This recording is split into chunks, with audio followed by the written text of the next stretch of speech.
hayawi sasa yamekuwa. rhdi.world ni mahala unahitaji kujifunza mambo muhimu yatakayokupatia amani ili uweze kustawi. Kumbuka, tunahitaji kustawi katika maisha yetu ya kimwili na kiroho, na huwezi kufanikiwa katika yote haya usipoijua Rehoboth yako. Na haya yote utayapata chini ya Dr. Daniel ambaye ni mtaalamu na mbobezi katika masomo ya uongozi, yaani leadership, utunzaji wa maono, saikolojia ya huduma, ushauri nasaha na elimu ya ukuaji kiroho pamoja na ndoa iliyofanikiwa. Tembelea tovuti yetu ambayo ni www.rhdi.world au wasiliana Dr. Daniel moja kwa moja kwa nambari yake ya simu alama ya kujumlisha 1802355243. Okay, ni Dr. Daniel tena ambapo tupo katika fundisho letu la siku ya leo, na tulikuwa tumeahidiana kwamba tutaweza kufundishana somo linalosema unyakuo, na ilikuwa ni baada ya sisi kuweza kumaliza fundisho letu linalosema wafanyakazi kwa ajili ya mavuno, na hilo somo letu tumeweza kulimaliza katika hali ya kiwango cha juu sana, ambapo tulimaliza hilo somo letu. Na niseme tu kwamba asante katika watu wote waliokwenda kutufuatilia katika hicho kipengele cha kuanza episode ya kwanza mpaka kwenye episode ya 8 ambapo tulikwenda kumalizia hilo somo letu. Na hili somo pia litakuwa na episode zake, ambayo hii hapa ni episode ya kwanza. Tunakuwa na hili somo letu linalosema unyakuo katika sehemu ya kwanza. Kwa hiyo kuna vitu vingi ambavyo tutaendelea kufuatana taratibu, na kuna maswali mengi ambayo nilikuwa nimeweza kuulizwa kuhusiana na lile somo tulilokuwa nalo, lakini samani kama nitakuwa sikuweza kupata muda wa kutosha wa kuweza kujibu kile ambacho mlichokuwa mnakiuliza, kwa sababu kuna baadhi ya watu ambao niliwaambia tu kwamba waweze kunifuata inbox, kwa sababu siwezi weza kuiongelea aidha kuongea mambo yote katika platform yetu ya YouTube. Kwa hiyo asante sana kwa kuendelea kucomment, asante sana kwa kuendelea kutufuatilia, lakini hili ni fundisho la watu waliokuwa kiroho, sio fundisho la wachanga. Kwa hiyo endelea kufuatilia ili fundisho letu linalosema ukweli kuhusu unyakuo, ukweli wa unyakuo. Na hapa tutakuwa tunaongea katika sehemu yetu ya kwanza kabisa inayotuonyesha ukweli kuhusiana na unyakuo. Na lazima tuone kwamba mafundisho ya unyakuo yalitokea wapi, kwa sababu haya ni mafundisho ambayo yamekuwa sasa yanashamiri, yanakuwa kila sehemu, ambapo hata kwenye ibada za Jumapili watu wanakuwa wanafundisha unyakuo. Lakini ifika sasa mahala kwamba tuweze kujiuliza kwamba sasa kama ni unyakuo ndivyo ulivyo, ulitokea wapi?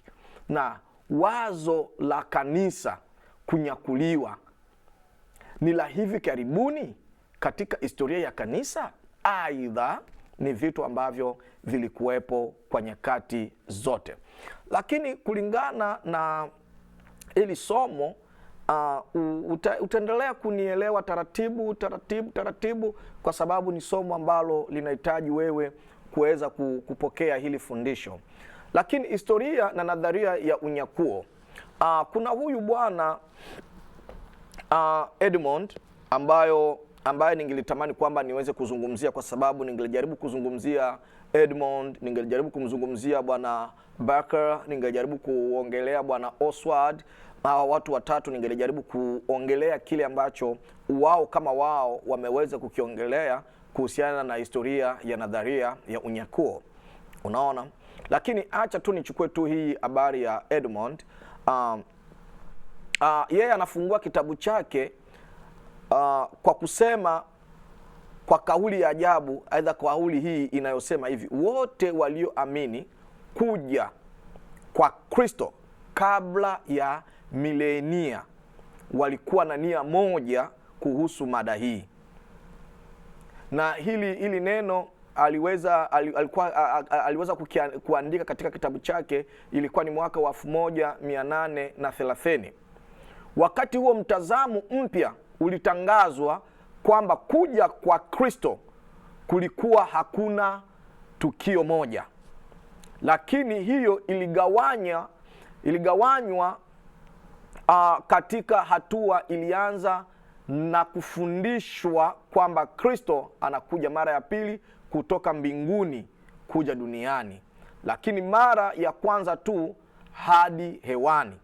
Inasemekana kwamba kushuka huku kwa kwanza kutakuwa kwa mazumuni ya kuliondoa kanisa kutoka ulimwenguni na kutokea kabla ya ziki kuu chini ya mpinga Kristo. Hii inaitwa kuja kwa watakatifu wake au unyakuo wa siri.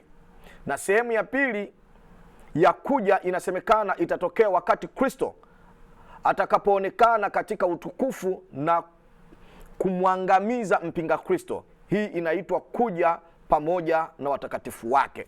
Kwa hiyo mimi nitachukua tu hii hapa ya Edmond alivyokwenda kuongelea hili swala la unyakuo mnamo mwaka wa 1830, na yeye anatuonyesha aina mbili za unyakuo, jinsi utakavyoweza kuwa na jinsi unyakuo utakavyoweza kutokea. Na katika hili swala lake la kwanza, hii inasema kwamba inaitwa kuja kwa watakatifu wake au unyakuo wa siri. Na watu wengi tumekuwa tukiambiwa kwamba kuna ule unyakuo wa siri, watu watakuwa wamelala wawili, mmoja akaondoka mwingine akabaki. Hiyo inakuwa ni ule unyakuo wa siri. Na huu unyakuo wa pili ni ule unyakuo ambao sasa inasemekana kwamba anarudi sasa na wale watakatifu wote ambao waliokuwa wamekwenda kumlaki. Lakini acha tuangalie unyakuo unyakuo katika Biblia, kwa sababu tunapotamka neno unyakuo lazima tuutafute katika maandiko matakatifu. Na watu wengi tumekuwa na shida moja, kwamba tunaweza tukaanzisha mada ya maneno yetu, baadaye sasa ndo ya ile mada ndo ilete maandiko. Na si hivyo, sisi hatutengenezi mada kulingana na maneno yetu, isipokuwa andiko ndio iweze kutengeneza mada. Andiko ndio iweze kutengeneza mada, na si mtu kuweza kutengeneza mada ili aitafutie andiko. Na kitu cha ajabu sana, unyakuo, ili neno unyakuo nikilijaribu kulitafuta hata katika Biblia ya Kiingereza, ili neno unyakuo halipo. Sasa ni jambo la kushangaza kwamba baadhi ya mafundisho makuu yanayoshikiliwa sana na Wakristo wengi, wakiwemo wasomi wa Biblia, yaani wanatheolojia, hayaonekani kwa majina katika maandiko matakatifu. Ndio kile nilichokwenda kusema kwamba tunapozungumzia hili neno unyakuo, ni neno ambalo halina, yani halipo katika halipatikani hata katika Biblia ya Kiingereza, halipatikani. Lakini shida ya wasomi wetu ni wao kuweza kutengeneza mada. Wakishaitengeneza mada, baada ya hapo wanatafutia sasa hilo swala, wanaitafutia andiko.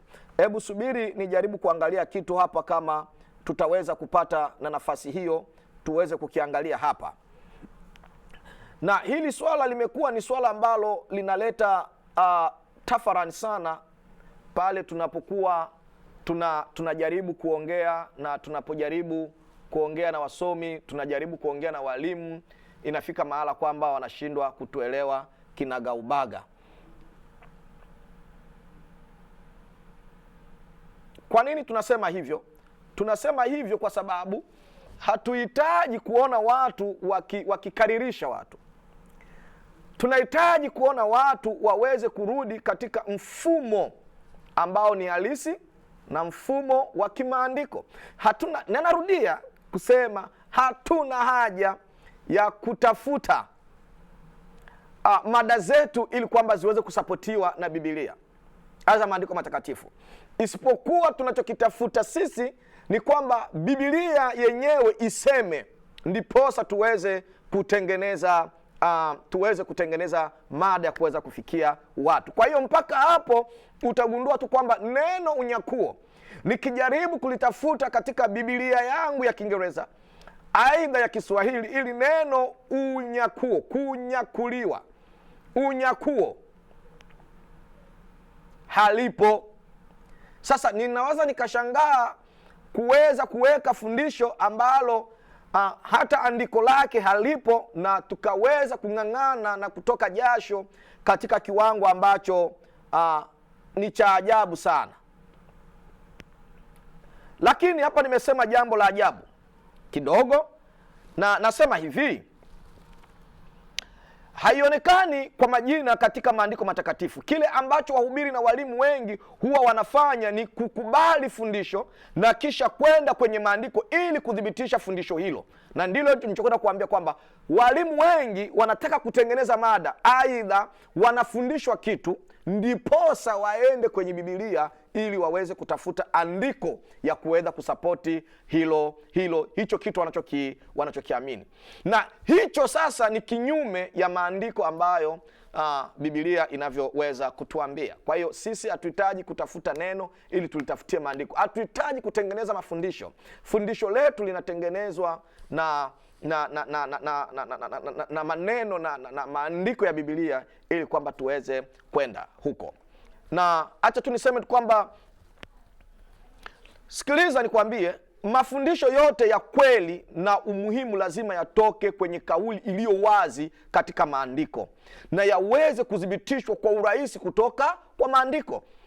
Wapendwa katika Kristo mtakaoendelea kusikiliza hili fundisho, lengo si kubishana, lengo si kuvutana, isipokuwa lengo letu ni kuweza kulifanya kanisa liweze kuishi kulingana na kile ambacho Kristo anahitaji kanisa lake liweze kuishi.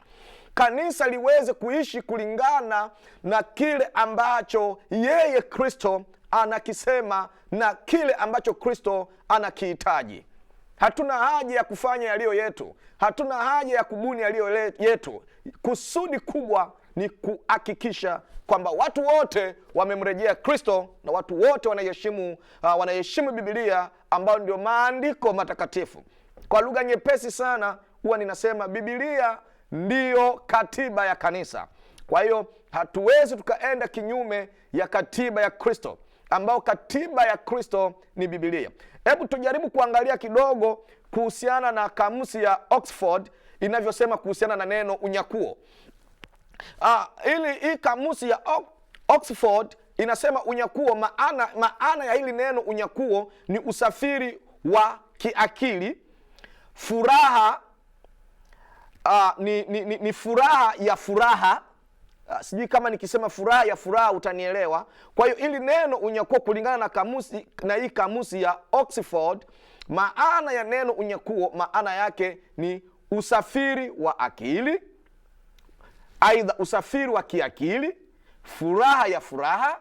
Na subiri hapa, kitheolojia, kitendo cha kusafirisha mtu kutoka sehemu moja hadi nyingine. Hapa watu wengi wakatafsiri hii sehemu kwamba ni hasa ni mbinguni. Ni mbinguni. Neno hili linatokana na neno la Kilatini. Hili neno linatokana na neno la Kilatini linaloitwa raptura. Raptura. Hili ni neno la Kilatini. Na hili neno linatumika katika miduara ya Wakristo linalotokana na Biblia ya Kilatini. Nini nataka kukuonyesha hapo? Nataka kuonyesha kwamba haya maandiko ambayo wote wanaoamini katika unyakuo hutumia kama udhibitisho mkuu wa fundisho kama hilo. Na watu wengi katika hili tukio wanafika mahala sasa, wanatheolojia wanafika sasa mahala wanasoma waraka wa kwanza wa Paulo kwa Watesalonike sura yake ya 4 na vesi yake ya 17. Hebu subiri tujaribu kunukuu kidogo. Inasema, kisha sisi tulio hai na tuliosalia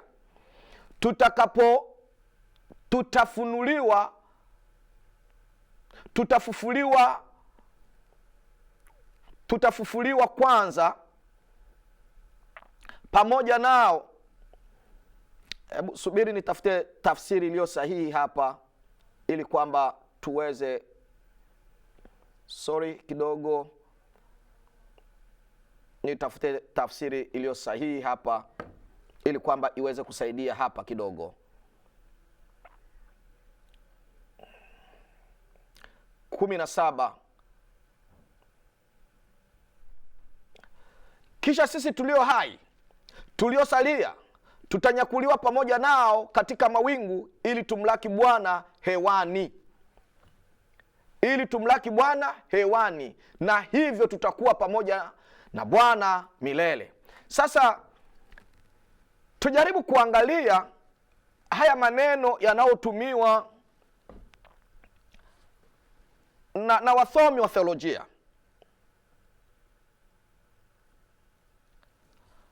Hili neno linalosema kisha sisi tulio hai tuliosalia tutanyakuliwa pamoja nao katika mawingu ili tumlaki Bwana hewani.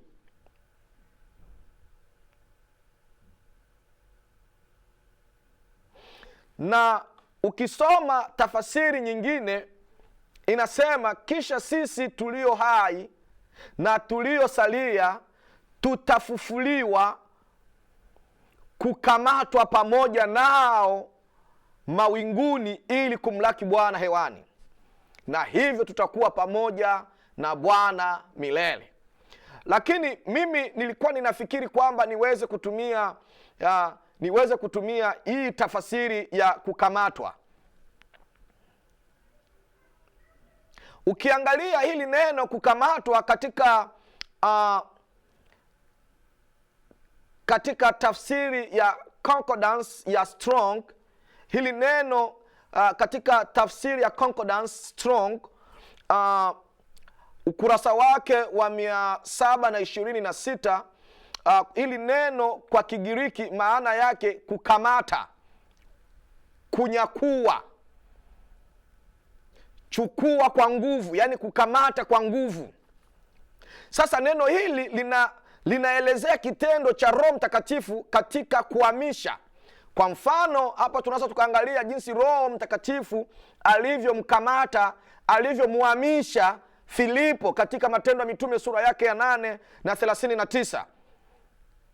Na pia tunaweza tukamwona jinsi Paulo naye alivyonyakuliwa katika paradiso katika waraka wake wa pili kwa Wakorinto 12:2 na vesi yake ya 4, pia unaweza kufika mpaka hapo. Inapendeza matumizi ya nguvu ya ghafla na hutumika katika tena Mathayo 11 na vesi yake ya 12.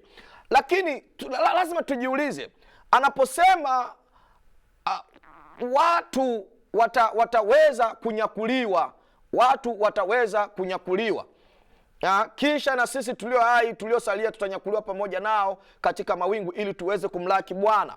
Hii andiko haijatuweka waziwazi kwamba watu wanaenda mbinguni. Watu wanaenda mbinguni.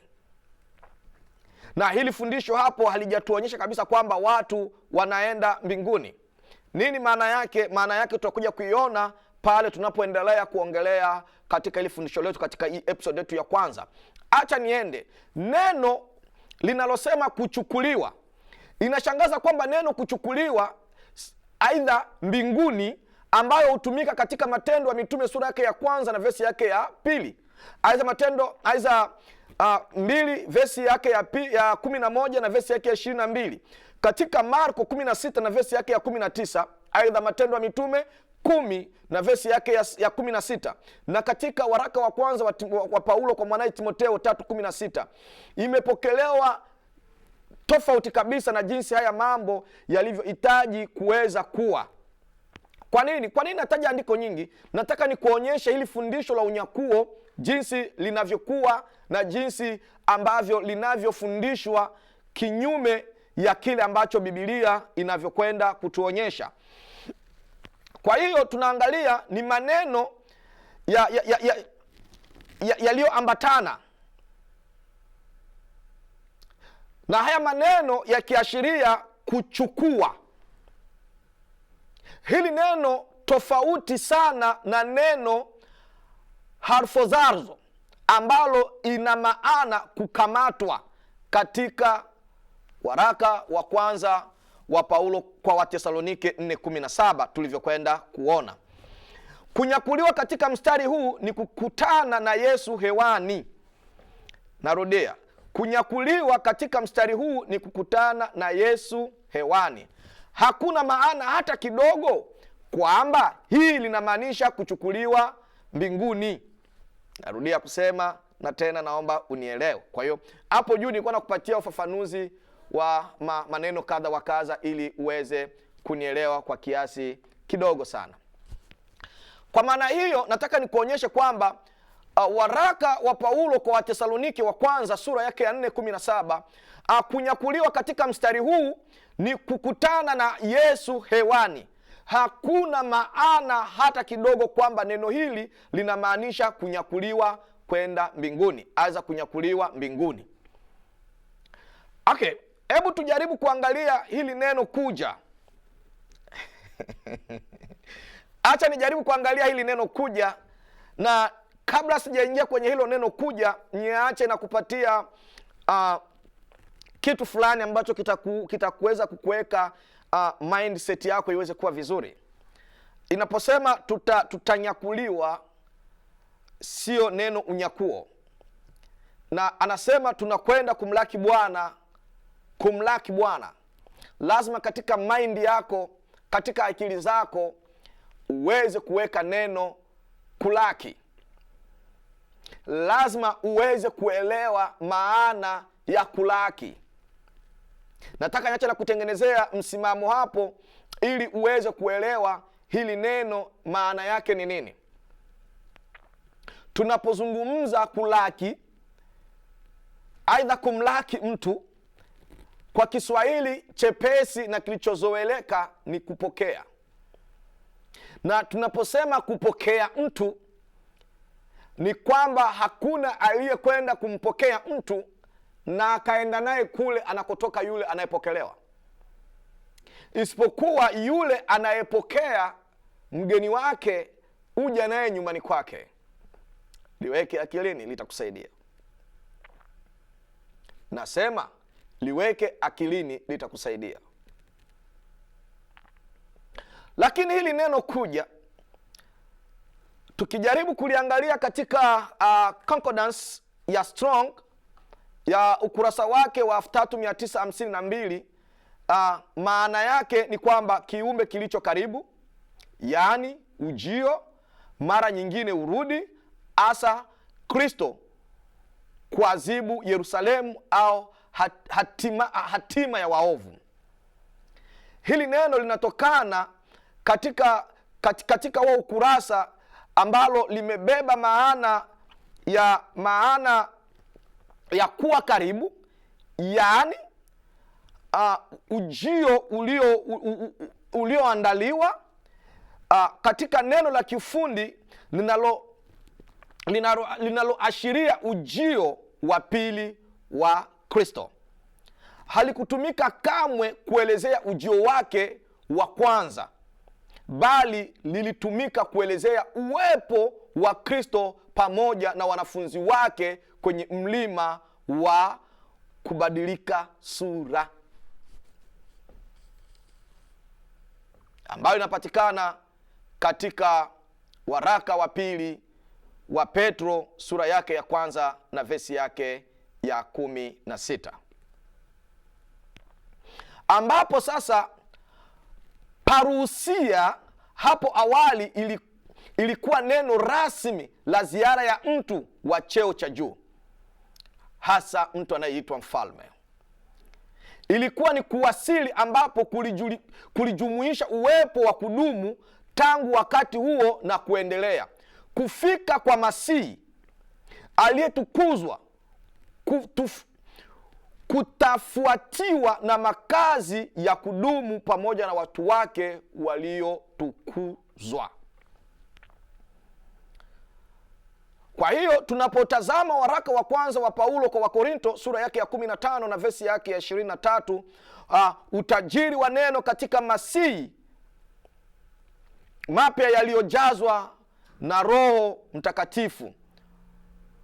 Kwa hiyo hili neno kuja linatuonyesha kabisa kuwa ni karibu, yaani tayari ni safari ambayo imekwisha andaliwa, tofauti na kile ambacho watu wanahamasishwa na kuonyeshwa kwamba andiko hili linagusia swala la watu kwenda kumlaki Bwana, swala la watu kwenda mbinguni, kwenda kuishi na Kristo.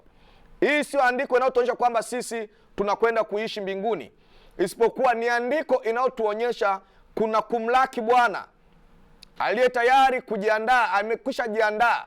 Na weka katika akili zako kwamba yule unayekwenda kumlaki, yule unayekwenda kumpokea, lazima uweze kurudi naye katika eneo lako lile ambalo umekwenda kulitengeneza ili kuweza kukaa naye huyo Kristo wetu mahali ambapo pametengenezwa. Kanisa litakumbana na ziki. Kabla ya ziki inakuja.